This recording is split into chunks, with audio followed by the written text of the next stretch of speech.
décidé de lancer un éco-tour, donc un événement effectivement national. Donc ce sont des événements spécifiques sur la transition écologique, organisés dans chaque région, au plus près des besoins et des attentes.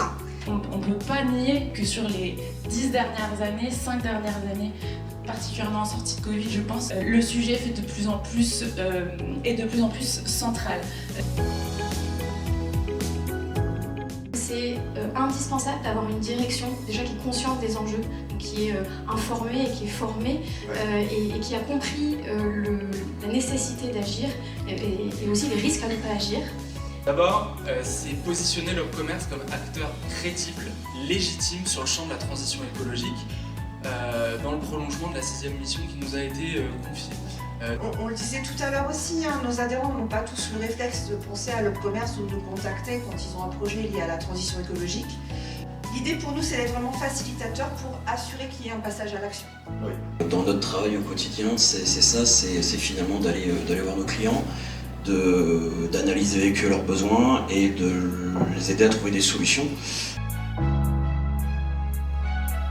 Mon rôle à moi, en fait, ce n'est pas de dire si l'activité complémentaire que veut déployer Olivier sur sa structure est rentable ou viable ou pas. En revanche, moi je vais apporter de la méthodologie, du questionnement. À nous de former et d'informer les collaborateurs pour qu'ils fassent le travail de proximité auprès des équipes. Et ça, c'est vraiment un enjeu central parce que faire de la RSE dans son coin, ça ne fonctionne pas en fait. Et j'ai sollicité les responsables de magasins pour avoir une première prise de température.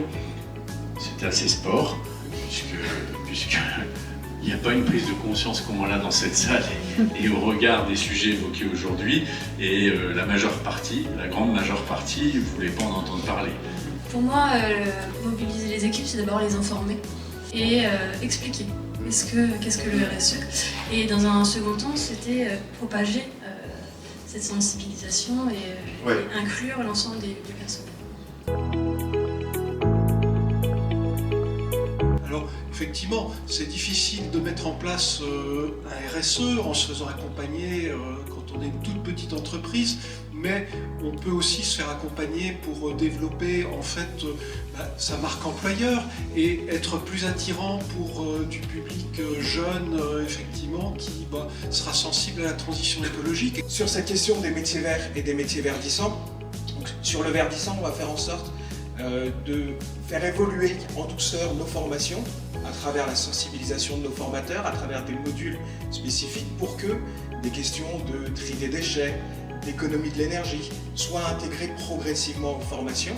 Aujourd'hui, avec ou la régulation, ou l'inflation, ce que vous voulez, ou la géopolitique aujourd'hui, désolé de le rappeler, l'instabilité fera partie de notre quotidien, ce qui ne veut pas forcément dire qu'on ne pourra plus vivre, mais il faudra juste anticiper un peu plus et donc se former.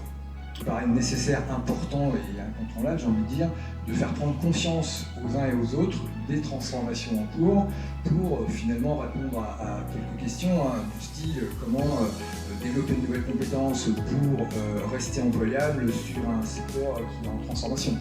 Effectivement, chez Costantini, chez Colas, chez Cardem, qui sont des démolisseurs, on ne sait pas forcément démonter correctement un lavabo.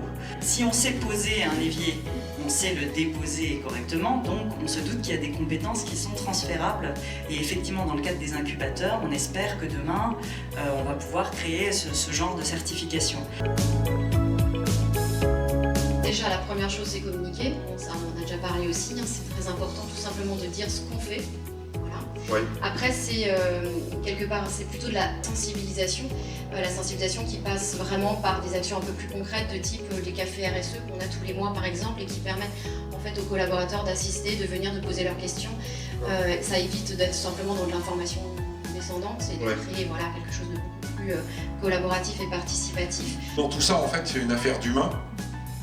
Profondément d'humain, parce qu'au final la planète c'est un peu pour nous qu'on veut essayer de la sauver, enfin pour nos générations futures.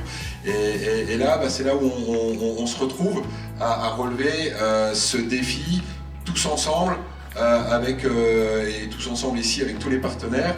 Et ce sera avec aussi les magasins propres ou des magasins de demain. Rénover, réinventer, nouvellement réapprovisionner avec des jobs qui vont se verdir et puis toute une économie qui elle-même se verdit. Donc il y a du boulot. Hein. Ouais.